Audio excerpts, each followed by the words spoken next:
নবী বললেন, আল্লাহ নবী হাদিস শরীফে জানালেন, এক নম্বর অযোগ্য ব্যক্তিরা যখন যোগ্যতার আসনে বসে নেতৃত্ব দেবে, অযোগ্য ব্যক্তিরা যখন যোগ্যতার আসনে বসে নেতৃত্ব দেবে, কলম চালাবে, আল্লাহ নবী বললেন তখনই আল্লাহর আসমানে গজব শুরু হয়ে যাবে।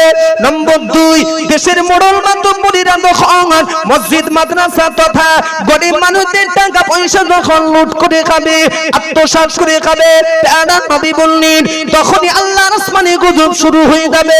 নম্বর 3, আল্লাহ নবী বললেন আল্লাহর ঘর মসজিদের ভিতরে গিয়ে যখন আল্লাহর ঘর মসজিদে বসে বসে যখন জামানার মানুষের আঙা জবানে দুনিয়ার গল্প বেশি বেশি বেশি বেশি করবে, দুনিয়ার আলোচনা মসজিদের ভিতরে যখন বেড়ে যাবে, তারা নবী বললেন তখনই আল্লাহর আসমানে গজব শুরু হয়ে যাবে। নম্বর 4, সমাধি গানার বাজনা যখন প্রাচুর্য পাবে, গানার বাজনা সমাধি যখন বেড়ে যাবে, আল্লাহ নবী বললেন তখনই আল্লাহর আসমানে গজব শুরু হয়ে যাবে।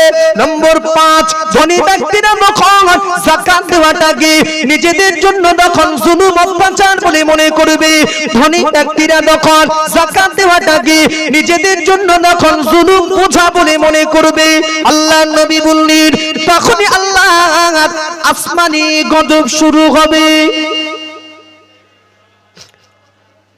বিগত বছর একটু টাচ দিয়েছিলাম, মাথায় তুলতে পারিনি, শুরু করলাম। জি, এই 15টার ভিতরে ধ্যান এবং ধৈর্য দুটোই যদি থাকে আপনাদের, আমি সঠিক অ্যান্সার পাবো। আমি 15 পিস বলিনি ভাই, কটা? মোহব্বতের দাবি, একটু আওয়াজ দেন, কটা? জি 5, বাকি? আচ্ছা, এই ভাইয়ের কোলে থাক, কেন শোনেন, বলে যে ফেলেছি শুরু থেকে 5, আরো মাথার 10 বলে কি করব? জি, আল্লাহ তৌফিক দিলে, তৌফিক যদি আল্লাহর তরফ থেকে আসে, বলা যদি শুরু করি আর ধৈর্যের সাথে যদি টুকটুক করে বসে আপনারা শুনতে থাকেন, কিছু কম বেশি এই 5টা পয়েন্টের উপরে 2-5 ঘন্টার ওয়াজ আছে, তাহলে আরো যে 10টা কথা রাখবো, তার উপরে কথা না বাড়ালে কিছু ওয়াজ বুঝে আসবে না আপনাদের। এজন্য শুরুতে যে 5টা পয়েন্ট আমি বলে ফেলেছি, মাথার যে টাটকা 10 বাকি সাইডে রেখে টুকটুক করে এই 5টা পয়েন্টের উপরে কিছু কথা বলে নেই, সময় যদি পাই দেখা যাবে আরো মাথার 10টা কথা। 15টার ভিতরে বলেছি 5, তার ভিতরে নম্বর 1, প্রথম পয়েন্ট, ধ্যান দিন। নবী বলেছেন অযোগ্য ব্যক্তিরা যখন যোগ্যতার আসনে বসবে, আপনারা নড়বেন না কিন্তু, আরেকবার বলছি, অযোগ্য ব্যক্তিরা যখন যোগ্যতার আসনে বসবেন, নেতৃত্ব দেবে, কলম চালাবে, নবী বলেছেন আল্লাহর আসমান থেকে গজব আসবে। ঠিক আছে? আচ্ছা, কথাটা আপনারা শুনেছেন, এক কথায় মূর্খ যারা, অযোগ্য যারা বসবে চেয়ারে। এই কথাটা শোনার পরে আপনার এলাকার দিকে চোখটা বোলাবেন, আপনার এলাকার হালাতটাকে আমি বলতে পারবো না। জি, অনেক দূরের মেহমান, কি করে বলবো? জি, সত্য রেজাল্ট যেটা সেটাই একটু আমাকে বলবেন, মিথ্যা বলতে হবে না। নবী যে বলেছেন অযোগ্য যারা, মূর্খ যারা বসবে চেয়ারে, নেতৃত্ব দেবে, কলম চালাবে, আসমান থেকে গজব শুরু, এই পয়েন্টের উপরে সমাজে কাজ বেঁধেছে কি? এই দেখো, কিছু বলে না, বেঁধেছে? আচ্ছা, চেপে যান, চেপে যান, এই আওয়াজ জোরে দিলে সমস্যা আছে। জি, আচ্ছা, এই কথাটা জোরে বলতে হবে আপনাদের, আর বলবেন ইনশাআল্লাহ। বলুন তো, রাসূল 1500 বছর আগে আমার নবী সোনার জবানে যে কথাগুলো বলে গিয়েছেন, যেমন একটা সময় বা পিরিয়ড আসবে, এই এই জিনিসগুলো ঘটবে, এতদিন পূর্বে আমার নবী যা বলে চলে গিয়েছেন, আমার নবীর কথাগুলো সত্য হবে না মিথ্যা হবে? জোরে বলুন, জোরে বলুন। সত্য হবে। কত পার্সেন্ট? আলহামদুলিল্লাহ, স্বীকার করেছেন। এইবারে আপনাদের ধোলাই করতে একটু সুবিধা হবে। জি, এর আগে যখন বললাম অযোগ্য ব্যক্তিরা যখন যোগ্যতার আসনে বসবে, এই পয়েন্টটা দেখে সমাজের দিকে চোখ বুলিয়ে সত্য রেজাল্ট যেটা আপনারা দেন, বিড়বিড় করছিলেন। আর একটু পরে যখন বললাম নবী যা বলেছেন সত্য হবে না মিথ্যা, দিল ভরে আপনারা বলেছেন সত্য হবে এবং 100% বলেছেন। তো আপনার পা যেন টলে না যায়, আপনি মজবুত হন। বাকি ওয়াজ এবার আমি শুরু করছি। তো যার কথা সত্য হবে 100% আপনি বললেন, সেই নবীর কথা। নবী বলেছেন অযোগ্য যারা, মূর্খ যারা বসবে চেয়ারে, কলম চালাবে, যখন আসমান থেকে খেলা শুরু, তাহলে কাজ বাঁধেনি। এই দেখো, যদি না বাদে নবীর বাণী মিথ্যা হয়ে যাবে। জি, একটু আগেই তো জোরে বললেন সত্য হবে 100%, তাহলে কাজ বেঁধেছে তো। কোন দিকটা বলবেন? পারিবারিক দিক, সামাজিক দিক, ধর্মীয় দিক, রাজনৈতিক দিক, আপনি কোন দিকটা বলবেন সমাজে যারা শিক্ষিত মানুষ, পণ্ডিত মানুষ, জ্ঞানী মানুষ, অধিকাংশ জায়গায়, অধিকাংশ এলাকায় আমি দায়িত্ব নিয়ে বলছি ইনশাআল্লাহ, আজকাল শিক্ষিত মানুষের হাতে সমাজের দায়িত্ব নেই। পৃথিবী জুড়ে, বিশ্ব জুড়ে এখন মূর্খদের রাজত্ব শুরু হয়েছে ভাই। কাদের? রাগ করছেন মনে হয় আপনারা। আরে জ্ঞানী মানুষের হাতে পেন থাকবে না, নবী বলেছেন। যদি কষ্ট নিয়ে নেন আমি ভাগ নিয়ে চলে যাচ্ছি। শুনেন, যে পিরিয়ডে একজন মূর্খ বক্তা, অজ্ঞ বক্তা নবিয়ানা মেম্বার বসে যখন বক্তব্য দেবে, আর কোন একজন জ্ঞানী মানুষ, বিজ্ঞ মানুষ যখন চটের কোনায় বসে তার বক্তব্য শ্রবণ করবে, খেলা শুরু। খেলা শুরু। তাই নবীর কথা অনুপাতে জ্ঞানী মানুষের স্থান একটু উপরে। এই উপর থেকে যখন নিচে নামানো হবে আর নিচের থেকে যখন লাফিয়ে ঠেলে উপর শুরু উঠবে, খোদার মা শুরু হয়ে যাবে। একটা ফতোয়া জিজ্ঞাসা করব আপনাদের কাছে। আমি জানি আপনারা মুফতি না, জি, এরপরেও যে ফতোয়াটাই জিজ্ঞাসা করব মাদ্রাসা চৌকাট পার হতে হবে না। আমার প্রশ্ন শেষ, জায়গায় বসে মুফতি হয়ে আপনি ফতোয়া দিতে পারবেন ইনশাআল্লাহ। একটু বলবেন, অন্ধ ব্যক্তির হাতে যদি গাড়ির স্টারিং ধরিয়ে দেওয়া যায়, অন্ধ ব্যক্তির হাতে, আচ্ছা গাড়ি রাস্তায় চলবে না খানায় পড়বে? একটু জোরে বলুন। হ্যাঁ, খালি গাড়ি চালাতে গেলে চোখ দুটো ভালো থাকার দরকার আছে। জি, আরে অন্ধ ব্যক্তি কি গাড়ি চালাবে? তুমি তো নিজেই রাস্তা দেখতে পাও না, তুমি যাত্রী বহন করবে কি করে? তুমি তো চোখে অন্ধ। চলো, পয়েন্ট রেখেছি 5, সময় স্বল্প বলে আমি শর্টে মারছি, কিন্তু পয়েন্ট রেখেছি 5। আমি প্রথম পয়েন্টের উপরে কিছু আলোচনা করার নিয়ত করলাম। তবে এই ওয়াজ শুরু করার আগে আমি ব্যক্তিগত নিজস্ব একটা কথা আমি বলে নিচ্ছি। শোনেন, ওয়াজ যে আমার টার্গেট যেদিকে বা কোরআন ও হাদিস যে বিষয় রেখে আমি শুরু করেছি আর বাস্তবের সঙ্গে যদি মিলিয়ে যাই, এই ওয়াজটা কিন্তু একটা নুন জাতীয় ওয়াজ। শোনেন, শোনেন, টাটকা নুন, স্টেজ থেকে নুন হাতে নিয়ে মজলিসে ছিটিয়ে দেব। একদম ধানে যেমন স্বাদ ছিটায় না, স্বাদ যাবে না, আজকের একটা নুন যাবে মজলিসে। যার দেহে কাটা নেই, ছেলা নেই, দাগ নেই, মুষ্টখানেক নয়, যদি কুইন্টাল কুইন্টাল ছড়িয়ে দিয়ে দেয় ইনশাআল্লাহ কিচ্ছু হবে না। কেন? দেহ সুস্থ। একটু কাটা ছেলার দাগ যদি থেকে থাকে ভাই, বস্তাও লাগবে না, কুইন্টালও প্রয়োজন হবে না, মুষ্টখানেক নিয়ে ছড়িয়ে দিয়ে চলে গেলেই ব্যাস যথেষ্ট। যদি একান্তই এই নুন আপনার কাটা জায়গায় পড়ে যায়, চিটচিট জ্বালা যদি শুরু হয় না, চট করে আমার উপর যেন রেগে যাবেন না। কেন জানেন? আমি একজন ঘোষক, আমি একজন প্রচারক, আমি একজন জেরক্স, আমি একজন কপি। যেটাই মনে করবেন সেটাই, আসল কিন্তু শুয়ে আছে সুদূর মদিনায়। সুবহানাল্লাহ, সকালে বলবে মনে হয়, জোরে বলুন একবার। আসল শুয়ে কোথায়? জি, সুদূর মদিনায়। আমি নবী পাকের বাণীগুলো, কথাগুলো পিয়ন হিসাবে জেরক্স করে নারায়ণপুর মাদ্রাসার মাহফিলে আমি বিতরণ করতে এসেছি। কথাগুলো কিন্তু আমার নয়। ঠিক আছে তো ভাই? হ্যাঁ, চিটচিট জ্বালা শুরু হলে সহ্য হবে না তো গোড়া বেঁধে লাগা ভালো ভাই। আমি কেউ না, আমি পিয়ন। পয়েন্ট রেখেছি 5। প্রথম পয়েন্টের উপর আমি আলোচনা শুরু করছি। চলুন, মদিনার খলিফা, মুসলিম জাহানের যিনি দ্বিতীয় খলিফার নাম হলো হযরত ওমর ফারুক রাদিয়াল্লাহু আনহু। দ্বিতীয় খলিফা যিনি, যে ওমর সম্পর্কে আল্লাহ রাসূল হাদিস পাকে বহু তথ্য দিয়েছেন, বহু মর্যাদার কথা বলেছেন। আমি তার ভিতর থেকে কয়েকটা কোটেশন শুধু আমি তুলে নিচ্ছি, ওমরের মর্যাদা কত। কথাটা বুঝলেন আগে? ওমর হুজুর সম্পর্কে নবী অনেক মর্যাদার কথা বলেছেন, কত মহান ব্যক্তি, কত তার ইজ্জত সম্মান, অনেক কথা। কয়েকটা কোটেশন বার করছি, আর কেন বলছি একটু পরেই বুঝে আসবে। তবে এতটুকুই মনে রাখবেন, ওয়াজ শুরু করেছি প্রথম পয়েন্টের উপরে, ব্যাস।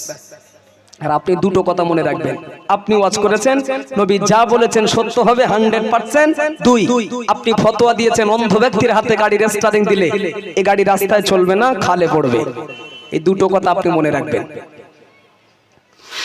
আল্লাহ নবী বললেন, আল্লাহ নবী হাদিস শরীফে জানালেন, রাআইতু উমর ইয়াসিরু ফিল জান্নাহ, রাআইতু উমর ইয়াসিরু ফিল জান্নাহ। আল্লাহ নবী বললেন, ও আমার সাহাবীরা, আমি রাসূলুল্লাহ, আমি আমার নিজের চোখে দেখেছি, আমি রাসূলুল্লাহ, আমি আমার চামড়ার চোখে দেখেছি, আমার সাহাবী ওমর আল্লাহ পাকের জান্নাতের ভিতরে বিচরণ করছে। আরেকটু জোরে বলুন, আল্লাহু আকবার। আমার নবী চামড়ার চোখে দেখেছেন, নিজের চোখে। ওমর হুজুর ঘুরছেন আল্লাহর বেহেশতে, জান্নাতে, আমার নবী দেখেছেন। নবীর দেখাটা ভুল, জোরে বলতে হতো। কত পারছেন সত্য? হ্যাঁ, কেন? আল্লাহ নবী বললেন, ইন্নী আরা মা লা তারাউনা, ইন্নী আরা মা লা তারাউনা।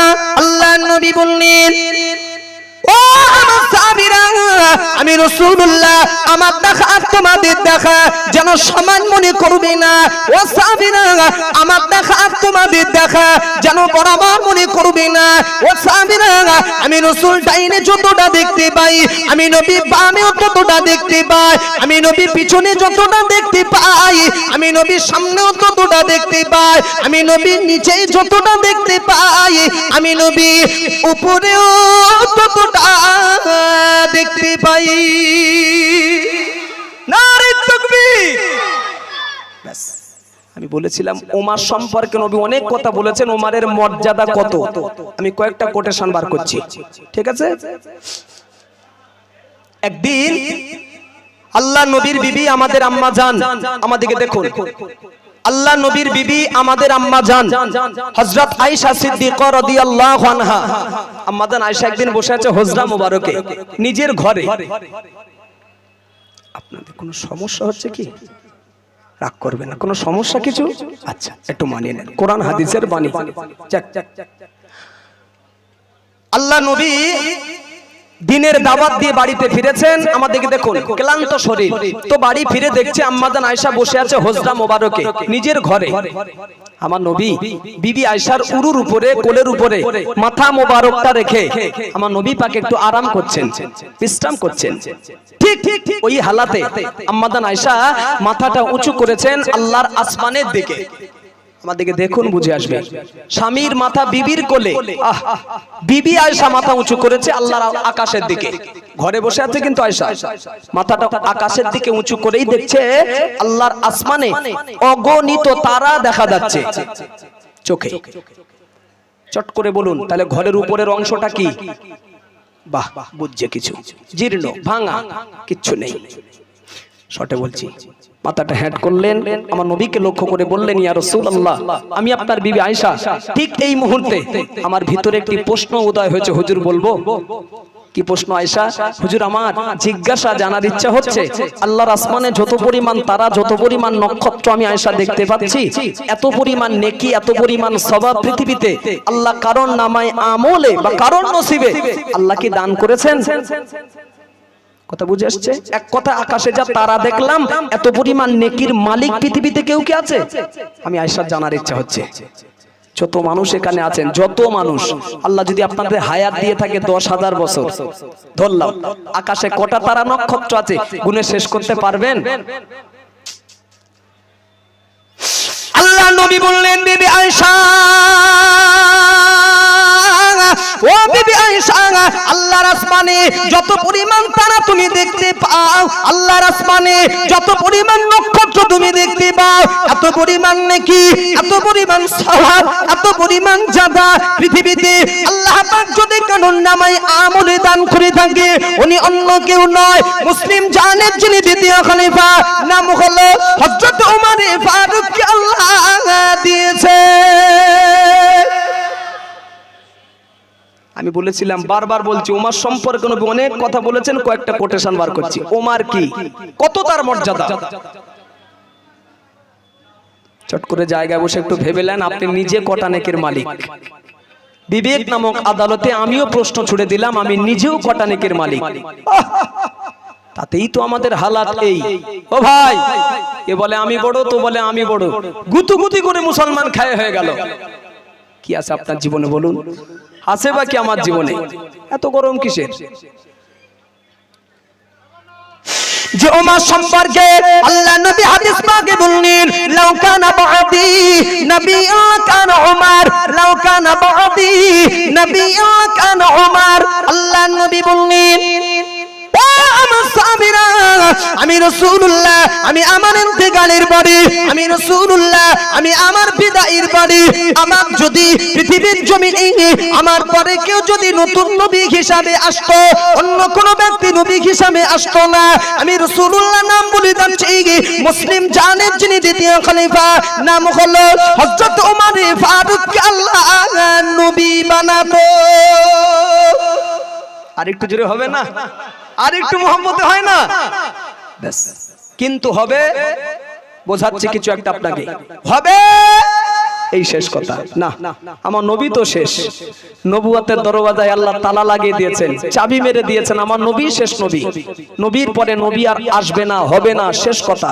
যদি হতো, যদি লাকানা ওমর, ওমর হুজুরের নাম বললেন। ভাই ও চা ভাই, চট করে দিয়ে চলে যাও। জি, এই বক্তব্য আমি এখানে সমাপ্তি ঘটাচ্ছি।